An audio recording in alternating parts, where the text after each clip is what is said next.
Donc nous voici de retour avec la partie logicielle, donc qui s'appelle l'AudioFuse Control Center, et la première chose à dire, c'est que l'interface est de type photoréaliste, c'est-à-dire qu'on prend vraiment le look de l'interface hardware, on va dire. On retrouve le gros potard ici, les boutons qui ont la même tête, etc., etc. Première chose, moi, que je retrouve à dire sur cette interface photoréaliste, c'est que quand même, elle prend beaucoup de place. Ici, là, pour tourner la vidéo, je suis en 1080p, donc en 1920 par 1080, et vous voyez qu'elle prend quasiment tout l'écran. Alors, Arturia a prévu le coup, il y a une option qui s'appelle Resize Windows.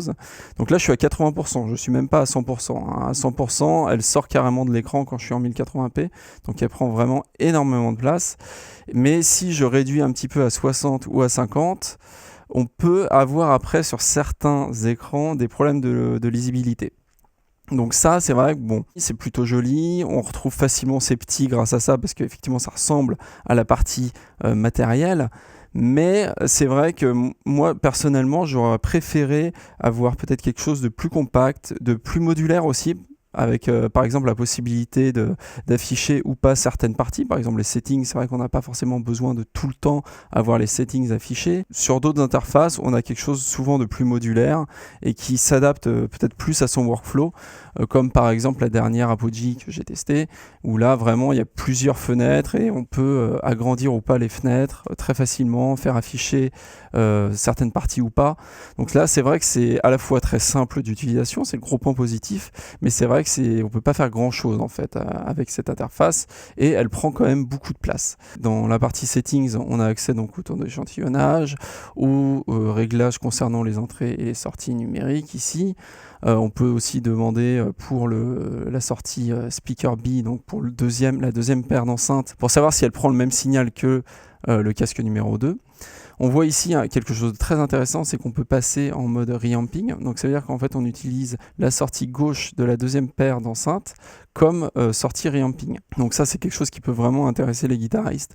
Vous enregistrez votre guitare en dry, c'est-à-dire sans rien directement dans l'interface, et après vous pouvez la renvoyer dans un ampli pour refaire le son après la prise. Donc ça peut être très très intéressant. Après on retrouve les mêmes réglages ici que directement sur l'interface, c'est-à-dire mono, dim, voilà, on peut choisir la source, etc. On a ici les réglages concernant les entrées phono, donc avec le gain et les entrées lignes, d'ailleurs, les entrées phono et lignes avec le gain, le pad, etc. On a ici toute la partie Direct Monitoring Mix, donc ça c'est le mix en fait des entrées physiques de l'interface. Donc il y a les deux entrées analogiques, les entrées phono line et l'entrée SPDIF. Bon, sachant que si on branche quelque chose en ADAT, les entrées vont s'afficher ici. Donc ça c'est plutôt pas mal. La chose qui m'a surpris avec ce logiciel, c'est la partie mix routing, parce que effectivement on nous propose ici d'activer ou non donc les différents mix main Q1 et Q2. Ça correspond aux sorties de votre interface. Donc vous pouvez par exemple attribuer la sortie main aux enceintes, la sortie Q1 au premier casque et la sortie Q2 au deuxième casque. Et ça, en fait, ça permet seulement d'activer ou pas ces sorties-là. Et moi, ce que j'aurais aimé, et ce qu'on retrouve souvent dans les interfaces audio du marché, c'est en fait d'avoir pour chaque sortie un mix différent, totalement différent. Alors là, c'est impossible en fait. On ne peut pas avoir, du moins pour le Direct Monitoring Mix, on ne peut pas avoir de mix différent pour les sorties main Q1 et Q2. C'est-à-dire que le mix se fait ici, et il doit être exactement le même pour ces trois sorties. Alors évidemment dans votre stand vous pouvez vous débrouiller en créant des bus et en envoyant des mix différents de votre playback dans la sortie main Q1 et Q2. Ça, vous pouvez le faire évidemment, mais pour tout ce qui concerne les entrées physiques, vous devrez avoir le même mix. C'est-à-dire que si vous enregistrez par exemple deux chanteurs en même temps, en entrée 1 et en entrée 2, à ce moment-là, ils devront avoir le même mix. Souvent, ce qui peut arriver quand vous enregistrez deux chanteurs, c'est que le premier chanteur veut plus de sa propre voix dans son casque que celle du deuxième chanteur, mais il veut quand même l'entendre s'il chante en harmonie par exemple, et le deuxième chanteur, c'est le contraire. Ici, effectivement, on ne peut pas le faire, ou alors on ne passe plus en Direct Monitoring Mix, mais on passe par sa stand. Mais à ce moment-là, on est obligé d'induire de la latence. Donc ça, c'est un petit peu dommage. Donc ça, pour moi, c'est le point un peu négatif de la partie logicielle. Et bon, on espère que Arturia pourra mettre à jour prochainement cela. Je pense que c'est possible, parce que voilà, ça concerne a priori que la partie logicielle, et je pense que l'AudioFuse, la partie matérielle, est capable de le faire. Mais c'est vrai que c'est quelque chose que j'ai un petit peu regretté, c'est de pouvoir vraiment avoir des mix complètement différents, y compris pour les retours de la stand, que pour les entrées physiques sur les sorties main Q1 et Q2.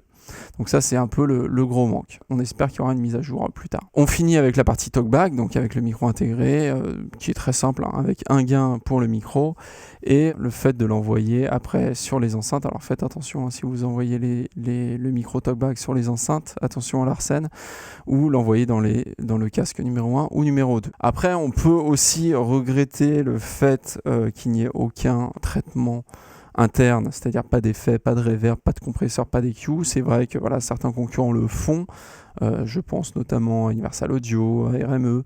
D'autres concurrents ne le font pas, comme Apogee par exemple, parce que Apogee considère que leur interface a une latence très faible et que voilà, on peut très bien mettre un effet et enregistrer avec, ce qui n'est pas complètement faux. Mais ici, c'est vrai que la latence, elle est plutôt classique pour une interface USB. Elle n'est pas hyper... voilà, on n'est pas sur une interface Thunderbolt, c'est-à-dire qu'on n'est pas à moins d'1 milliseconde de latence. On est plutôt à 3 millisecondes en entrée et un peu plus de 2 en sortie. Donc voilà, c'est vrai que ça aurait pu être sympa d'avoir quelques traitements en interne. Voilà, certaines personnes aiment pouvoir enregistrer avec une reverb ou un EQ ou un compresseur. Bon, bah, c'est tout pour cette partie logicielle. Bonne fin de lecture de l'article.